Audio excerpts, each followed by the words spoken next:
umat wartani filla guma baterta guma ni dolle bahani jirani wan daja wan gudda wan milyon atigam sane muda kenya sudah wayni ni toko pambane lamma pambane de tamale ati dachna ugari ni sa ake gise pudar ni dirna gana marsala makitu mata kafeti yadu kabda baye si jalan na baye dan di bidu sumati si karama ragene si abi jille lammanille labargine si nimboyu lamumma kenale orumma kenale wonde no na hagahe baye si jalan na jiratu dan ni jaga ke dille tani bidu summa atau si jala baye kenna ori budi jiratu dinjan ulfada yani kesan nugara ni da obi ni ko Galatoma baye galata gudda qabdu jirata daman maro takarangan ni yerobraka tintani no biddani wan gudda rabaran nubina mar hawna kalma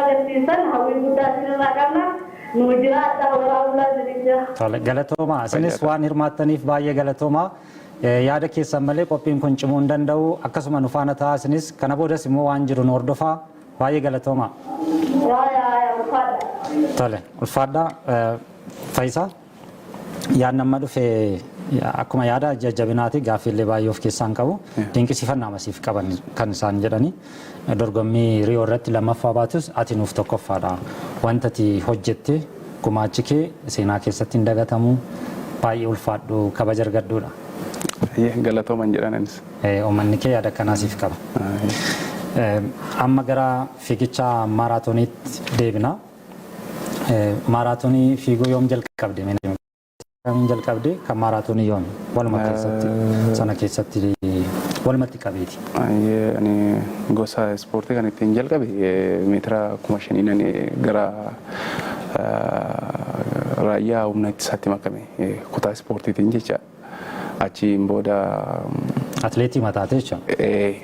Cuma godina bakka bu'een godina irraa immoo Oromiyaa bakka bu'een haga Finfinneetti dhufe tapha guutuu Itoophiyaa irratti achirraa filamne jechaadha. Waggaa sana meetira 5,000 seene achii booda turtii suni 2006 2009 gara dhumaa immoo maaraatoonitti ce'ee jechaadha baay'eelleen turre. Okey, akkasitiin dorgomaa. Akkasitti seene gara maaraatoonitti. Dorgommiin jalqabaatti injifatte isa kam? Ayirlaanditti Ayirlaand Dablin magaalaa jedhamtu taate maaraatoonii jalqabaa achitti gaadhe. Meeqaffaa baate? Tokkoffaan bahe. Tokko injifannoo maan jalqabde jechuudha. Sana booda lammaffaa injifannoon kenni lammataa isatti. Achi booda ji'a sadiin booda gara Chaayinaa Xiamen magaalaa jedhamtu dhaqee sa'aatii kiyyallee kan duraarra fooyyessee kan koorsii bakka sanaas fooyyessee tokkoffaa bahee jechaadha achittis. Sanaan wanni keessa dandeettiin keessa beekamaa dhufe sadarkaa biyyaalessaattis fudhatama argachaa dhufte.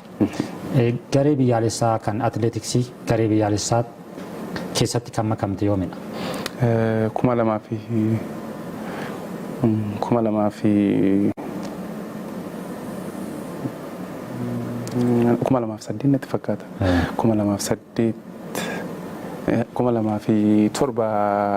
gara naashinaal tiimitti makameen 2000 Riyoodhuma kaa tibbuma Riyoo deemuuf kaatu jechuudha. 2000 saasiiniitii miti 2000 akka lakkoofsa Awurooppaatti 2008 biyya bakka bu'ee naashinaal tiimii kanaan filame 2007 gara dhumaati. Achi 2008 immoo waggaa yeroo ta'utti kiroos kaantiriidhaan isa jalqabaa kiyya biyya bakka bu'ee deemee jechaadha. 2008 irraan jalqabee jechaadha walumaa galatti. Sana booda walitti aansitee garee biyyaalessaa keessa turteettamoo hin seentamoo hin baatamoo akkam ture haallisaa? Keessa bahee hin beeku. Garee sana keessa walitti aansee baay'ee kiroos kaantirii kana biyya alaatti naan milkaa'u ture malee baay'een darbe walitti aansee waggaa 6 hirmaadhe kiroos kaantirii duwwaadhaan jechaadha biyya bakka bu'ee asitti haalli teessuma lafaas baay'ee mijataa waan ta'eef asitti filannoo sana keessaa hafeen beeku waggaa 6 hirmaadhe duwwaan jechaadha oduma maraatoonii yoo seenu maraatoonii fiigaa isa sanas naa hirmaadha gadi bu'ee garaa Riyoodhaan dura qabxiin guddaan ati biyyaalessaaf fidde eessa yaadatta? Na yaadadha 2011 Dorgommii maaliiti maalirratti? maraatooniidhaan shaampiyoonaa addunyaa Kooriyaa magaalaa Diigoo sadaffaa baheen meedaaliyaa naasaa fidee jecha. Tole Fayis, sittin deebi'ee ammas bilbila qabna. Gammachuu dabalee Arsiirraa nu bilbilee jira. Gammachuu gaaffii kee kallattiidhaan Fayisaadhaan gahime. Hello. Hello. Hello. Hello. Akkam jirtu nagaatanii? Nagaadha akkam fayyaadha? Fayyaadha akkam baga nagaanii dursee gara biyya keessanii deebitanii jechuun barbaada. Galatoomiin. Itti aansee akka gaariitti baay'ee si ajaa'ibsiifadha garuu baay'ee qabsoo guddaa galmatti ga'eera. Galatoom. Akka gaariitti waan tokko si gaafachuun barbaade. Guyyaa kana guyyaatti injifannoo keessatti diddaa harkisiisu sana akka jarraa televezyiinaatti ilaalan ture. Mallattoo kana argisiisee turte mallattoo kana itti yaadama moo duruma itti yaadee qabdamoo tasuma waan akkasii sana argisiiste si gaafachuun barbaade baay'ee galatoomi garuu baay'ee maal jechinaan qaba bakka wanta ittiin si galateeffata. Ayyee ulfaadhatis galatoomi gooftaa. Galatoomi Gammachuu ulfaadha. Yaadamma Gammachuun kaasee anis of harkaan qaba gara boodaa walitti qabnee haasofna. Mee gara adeemsa Riyootti filatamuu keetii wal qabsiisee yeroo baay'ee namoonni sitti siqan kanaan odeeffadhee wanti isaan beekan quuqama uummata kee durumaa kaastee akka qabdu sabboonummaa durumaa kaastee akka waliin turtee fi keessa keetti yoomiyyuu taanaan baattee akka jirtudha kanaan odeeffadhee iddoo deemtu hundattuu waa'ee quuqama uummata keetii dagattee hin beektu. Yeroo kana kilabii kee keessattis adeemsa filannoo keessattis dhiibbaan ture akka ture odeeffannoon qaba. Waan sana hunda duubatti deebinee haasa'uufillee yeroo ammaa yeroos qabaachuu dhiisuu dandeenya garuu adeemsa Riyoo filatamte meenatti himee ulaagaasaa akkatti filatamte garee sanaaf achi keessatti hammatamte akkatti gara Riyoo deemte kana. Ulaagaan naannoo biyya keenya kun baay'ee rakkisaadha. Yeroo baay'ee ulaagaan hin ba'a. Ulaagaa sana yeroo baay'ee fudhatanii yeroo sanatti rakkinni tokkollee uumamee ture amma miidiyaa bira gahutti jecha. Ulaagaan hoggas ture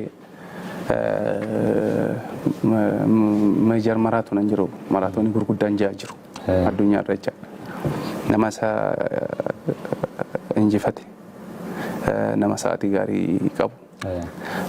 Nama dorgommii hin baay'isin nama dorgommii waggaa keessatti maraatoonii 2 duwwaa kaate ulaagaan jiru kana ture. Ulaagaa sana lachuu sadanuu guuteen ture. Ulaagaa maajoor maraatoonii injifachuu sa'aatii gaarii fiiguu waggaa keessatti maraatoonii 2 duwwaa kaa jiran seera kana guuttadheetan gara sanatti seenee achirras gara sanatti gara filannootti waggaa seenan qabxiin kiyya gajjallaanis ho'idaan nyaanni jira gararraanis karaa gadi waa. Gama hundaanuu guuttudha. Baay'ee rakkina tokko qabu maaliif namatti illee siqee nama wajjin baay'ee haasaa naan ta'u. Kanaafuu rakkinni uumamuu ka'ee ture haala sana keessatti achi booda dubbiidhuma tokko bira darbinee anaan sadaffaa irratti na filatanii gara dorgommii kanaatti deemne jechaadha. Amma gaaffii sila Gammachuun gaafatettiin sii dhufa. Yeroo ati deemtu yeroo qabsoon uummata Oromoo sadarkaa olaanaa irra ga'ee iddoo garaagaraatti miidhaan garaagaraa gahaa turedha. Hundi keenya iyyuu qofa qabna.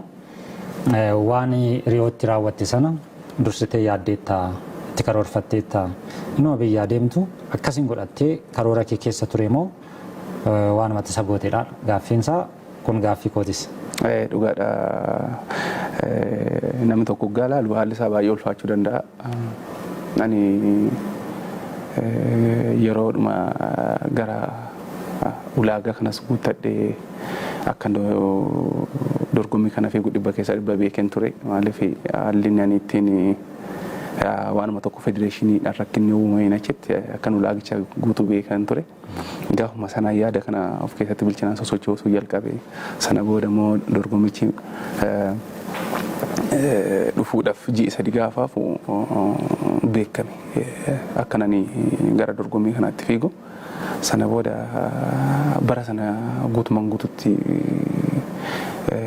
waggaa tokko jidduutti baay'een sheeppii gaarii ture jechaadha. Fiigichaan haalli fiigicha kiyyaa yookaan immoo kondiishinii kiyya baay'ee gaarii ture.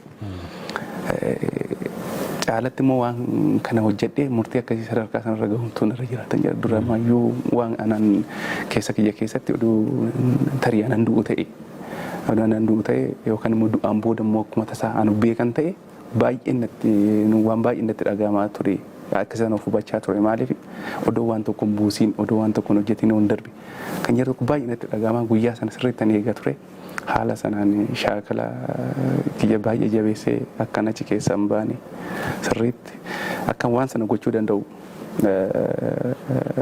Amma waggaa yeroo duraa sana akkan biyya alaatti miidiyaa garaagaraatiif dubbadhetti namattoon himne keessa kootti dhokseen deeme fa'a jecha akkasii tokko kaasa ture maaliif nageenya namoota tokkoof nageenya maatii kiyyaatiif namoota baay'eetu beeka akkanani kana gochuudhaaf qophaa'e namoonni na kadhatan illee jiru.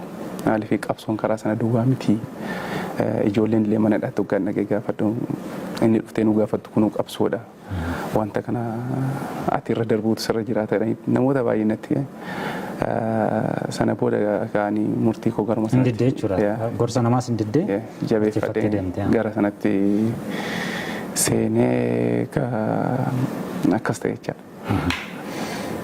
Achi geessee dorgommiif qophooftee sana booda fiigicha jalqabdee utuma fiigduu gara dhumaarratti dursuyyuu jalqabdee ture anniisaan kee cimaadha. Eliud Kipchoogee faana baay'ee walitti siqxanii fiigaa turtanii gara dhumaatti xinnoo ishee kan inni akkana naa bahimee siin jechaa ture. Maaf na duuba deemtaa xinnoo fuulduratti naa bahii kottu wallaallaadha fakkaata wannichi. Ati immoo lakki atumti deemettee duubatti haftee natti fakkaata. Sana booda baay'ee innis innaa agarre xinnoo humna qabaa. Sana booda sutuma dubbannu atileetiin ati lammaffaa baatee si dura bahe sun rikardii of harkaas qaba baay'ee ammammaatti nama ga'umsa cimaadhaan fiigaa jirudha. Kanaaf sadarkaa addunyaatti nama waamtu keessaa sadarkaa tokkoffaatti nama jirudha. Isumayyuu sirriitti qabdee ture jechuukooti. Gaafa lammaffaa bahuuf gara sararaatti siqaa deemtu sana inni seenee sana booda mallattoo agarsiisuu jalqabde. Mallattoo sana na agarsiistu egaa haalli biyya keessa ture innaa sana baay'ee nama hundaafiyyuu yaaddessaadhaa biyyi garamitti deemaa jirti kan jedhu kun baay'ee nama baay'eedhaaf gaaffii guddaa yeroo ta'ettidha. Kanaaf mallattoo sanaan na agarsiistu sekondiitti yookaan wayitatti murteessite sana yaadatta amma yeroon isaa ga'eera jettee yeroo mallattoo sana agarsiisuuf kaasa.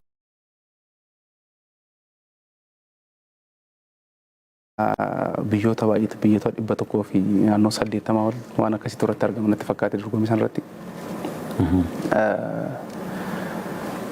Tarii jalqaba yeroo hundarratti kaameraan namoota irra ni oola. Nama achi keessa amma biyya keenya keessa jalqaba starting line irratti hoggaa bahuudha kaanu namoota achi keessa biyya sanaaf warqii yookaan birrii yookaan waan ta'een argamsiisu jedhamee yaadamu san isaan kaameraan irra oolee agarsiisaa guddisee jechaadha.